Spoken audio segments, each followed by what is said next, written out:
Welcome to Samba Samba. Enjoy the video. You start by making sure both devices share the same Apple ID. This is how Apple links your libraries. On your iPhone, open Settings and enable iCloud Photos so uploads begin.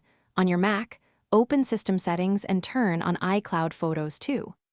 Once done, make sure Wi-Fi and Bluetooth are active and that both devices sit close together. Proximity speeds device discovery. This initial sync step creates the shared cloud container that lets your photos flow between devices automatically. Now open Photos on your Mac. That action prompts the app to check iCloud and begin downloading thumbnails and full-res images. If you prefer a direct import, connect the iPhone via Lightning or USB-C, then use Finder or Image Capture to copy originals. This avoids iCloud delays.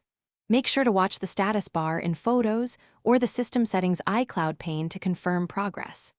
If large files are present, expect longer sync times. Leaving the Mac awake helps prevent interruptions. Finish by confirming that your newest images appear in the Mac Photos library. Scroll or search to verify. If you need space, enable optimized storage on either device so full-res items stay in iCloud while device stores thumbnails. If syncing stalls, sign out and back into your Apple ID on one device to refresh the connection, or connect with a cable and import directly. That typically resolves stuck transfers. Remember, wired import bypasses cloud issues, so use it when iCloud is unreliable. Thanks for watching. Consider subscribing if we helped you.